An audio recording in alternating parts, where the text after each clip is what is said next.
Hey guys, looks like it's beer 30. Let's go see what's in the fridge today.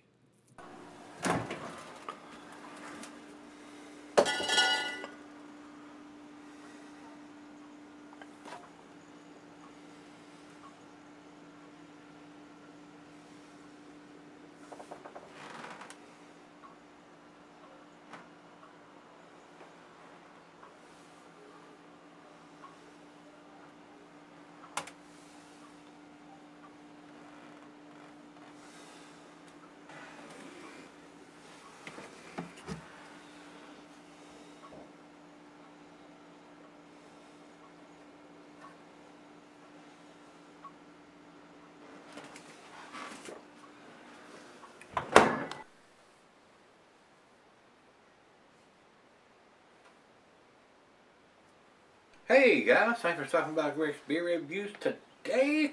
Today's beer comes from Hoof Brewing. These guys out of Marengo, Ohio. And they're classifying this as an imperial or a double IPA.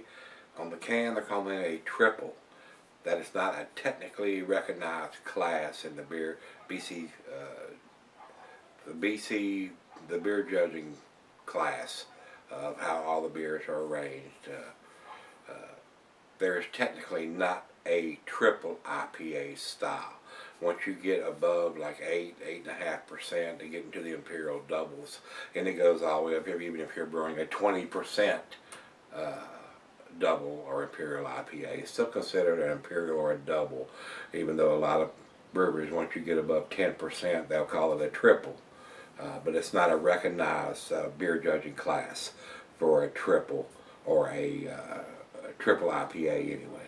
So let's see what this one brings to the table. This is a big boy's beer at 10.5%, 16-ounce can. This was sent to me by Rico. The note he sent here on this beer from Hoof says, Key Bump, 10.5 triple, released on March the 4th. According to their first Facebook page and the guy he trades and gets his beer, because Rico can't even get his beers. And what a guy, Rico. I mean, he's trading for these beers and sending them to me. Unbelievable. Rico, love you, brother. Hopefully you got more than one can and you got to sample this too, my friend.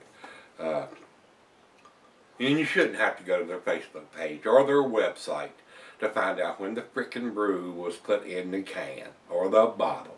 You shouldn't have to do that. It should be right there, which is not. And these guys do more than brew release only beers. These beers are distributed to some other states. So, these that have a frickin' date on the Hoof it's going to cost you probably a grade point. The brewery says it's hopped with El Momo Co. Seems like a play on words. I think they mean El Dorado. It's hard to tell. A lot of these breweries, they print a bunch of shit on the back of the cans. Instead of giving you information like the malt they use or the hop they use, they'll talk about Uncle Fester or somebody else that means absolutely nothing to anybody. He says he thinks it means El Dorado, Mosaic, and Simcoe hops. So, but it's hard to tell. Like I said, they like to get on there, and especially breweries like Hoof to print a bunch of useless garbage on the can instead of printing pertinent information. So, enough of that. And I'm not going to read what's on the can because it's more than likely a bunch of jumbled up garbage and means nothing to anybody. Let's see. Commercial description here on Rate Beer says, have you any idea what the street value of this mountain is? Clean off your mirror glass table and grab a hundo. That's what I'm saying. I mean, they print up the stuff. Tell us what malt's in it. Tell us what hops you use. Tell us when it was canned on. Better yet, put it on the can. That might work. Hot tip there. Passion fruit, guava, pineapples, calamansi, kumquat barreled down the mountain as quick as Alberto Tumba on an Olympic qualifying run. Hop with the most dangerous weapon in the game, El Momoco. Yep, there it is. No such freaking hops, guys. And fermented with the fruity flyboy Orenthal. Key bump that pick me up you can't put down. To quote the great Claude Van Damme, what the hell is dim muck? In other words, what the hell are you writing all this useless damn garbage around for it? tell us more pertinent information, guys. They like to be clever and print up a bunch of useless horse shit on these. And it's not just these guys. It's a lot of them that out there. And they sit around and they think of this silly stories and information that means absolutely nothing to anybody. So, kind of chaps my ass a little bit when they print all that stuff on the can. It means absolutely nothing, and they can't even print the damn date on the bottom of it. God, makes you think they got their head up their butt sometimes. Alright, that's enough about this.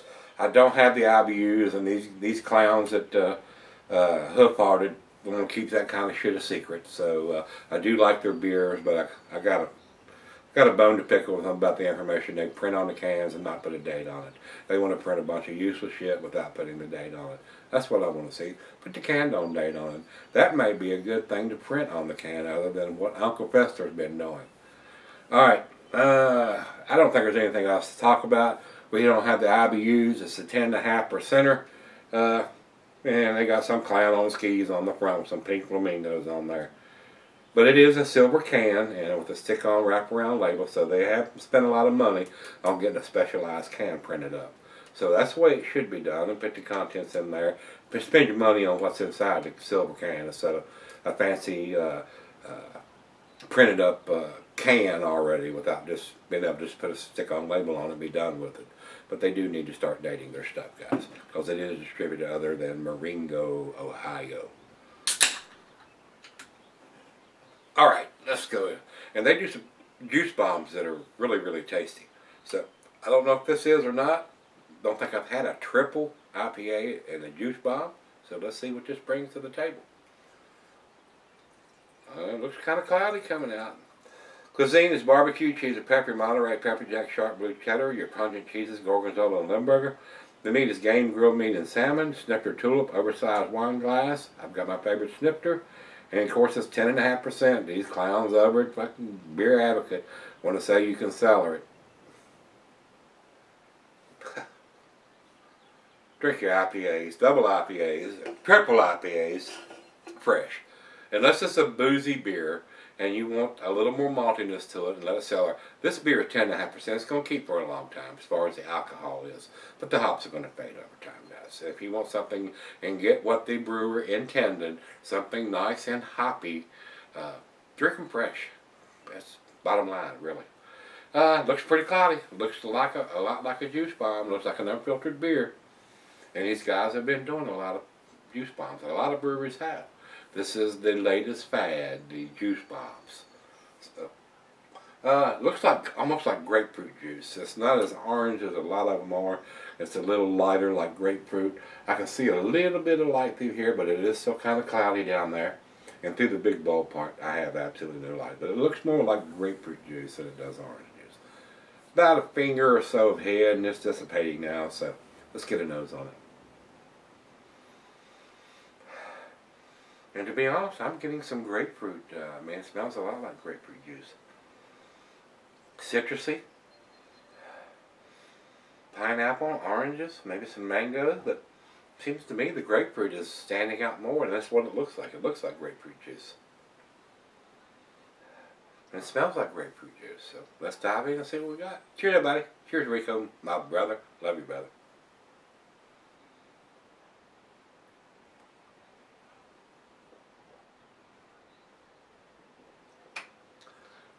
Big notes of grapefruit on this beer, guys. And it's almost like they put some grapefruit juice in this beer when they were brewing.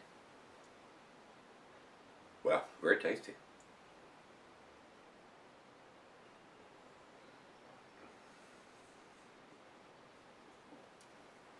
Unbelievably well made. For a 10.5% triple or an Imperial IPA. The alcohol is super well hidden for 10.5%. I have beers that have been 8% that have been more boozier than this 10.5% is. So, very well done. You know, and I can't hack on them for that. They do produce some awesome, tasty beers, and they do some very nice juice bombs. It's blow me away. These juice bombs have ruined my palate. I mean, the East Coast style beers just don't do anything for me anymore. West Coast still has a little bit, but these juice bombs, East Coast style, I mean, no, New England style, Beers are awesome. I love them. I really do. A lot more flavor. Let's get the last bit in there and see if there's any kind of big pulpy, cloudiness that's going to add to the beer. It doesn't look like it, so looks like it's pretty consistent from the top to the bottom. Fairly cloudy juice bomb. That's exactly what it looks like. Not quite to the orange juice color, like I said, more grapefruit juice. Nice lacing inside the left on the glass here. A very nice, very well made beer, guys. Very tasty beer. Unbelievably well done for the alcohol that's in this beer. This one would get you in trouble if you were trying to drink several of these and try to drive somewhere. So drink it at home and drink responsibly. Have somebody drive you if you're drinking. I mean, even one of these, a 10.5, that's 2 beers. In a lot of places, especially in Virginia, 0.08 is the legal limit, and they'll even write you for impaired. If they can't get a DUI, they'll write you for impaired driving around here. So there's no fun. Just drink responsibly, guys. You don't want to hurt yourself or any innocent people. So that's why I do all of mine here. But let me sip on it for a while, let her have some, and I'll be right back. Alright guys, I'm back. Got this on the left here. Look at the lacing this beer is left on the glass. This is an awesome beer, guys. It really, really is a very tasty beer. And for a 10.5%, the alcohol is so well hidden, this would get you into trouble if you're not careful with this one and drinking it at home like I am. Very well done. I mean, probably one of the better tasting 10.5% Imperial IPAs, and they're calling it a triple. Like I said, not a recognized class anyway. But very, very well done. Very impressive beer. Great big notes of hops and tropical fruit notes of citrusiness, grapefruit, pineapple, mango, kiwi. A lot of stuff going on with this beer. Very, very well done. I'm very impressed with this beer. I'm very unimpressed with them not putting some kind of canned on date on it and running a bunch of horse shit on the back of the back of the can here. That means absolutely nothing to anybody.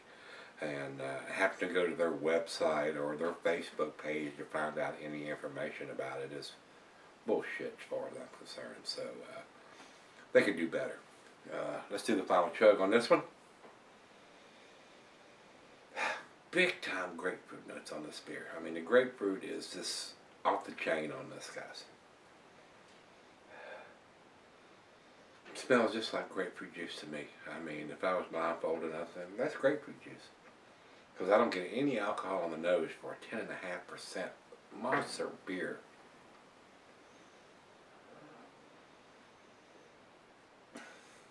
Awesome. Awesome beer. Outstanding beer. Final chug.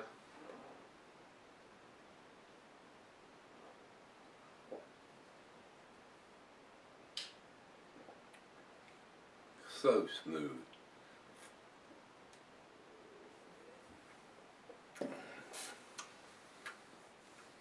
That's like a glass of grapefruit juice, guys. It really is.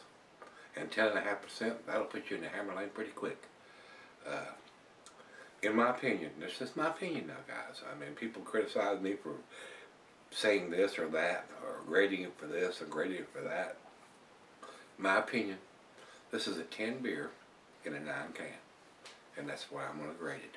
Because they refuse to buy a dating machine and stamp the bottom of the beers.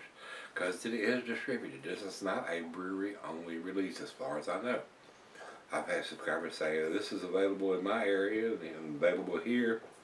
So if it's a brewery-only release, I can understand why you don't have that dating machine. Everything's bought at the brewery and consumed. Even though that situation exists, people buy these beers up at brewery-only release and they trade them. They sit on them and then they trade them, and then people get them don't know how old the beer is. So I still have a problem with that part of it. But the beers that are distributed and go to other states and go to stores, you don't have a date on the bottom of it. That's a no-no in my opinion. So this beer, like I said, 10 beer in a 9 can because it has no canned on date. Numeric rating for me is I'm gonna give it a 98 because these guys can do that. They have the capability of doing it and they refuse to. That way they can produce this and it'll sell on the shelf. And 10.5% is still going to be good 6 months down the road, even 12 months down the road. But the hops are going to be faded substantially once it gets to that age.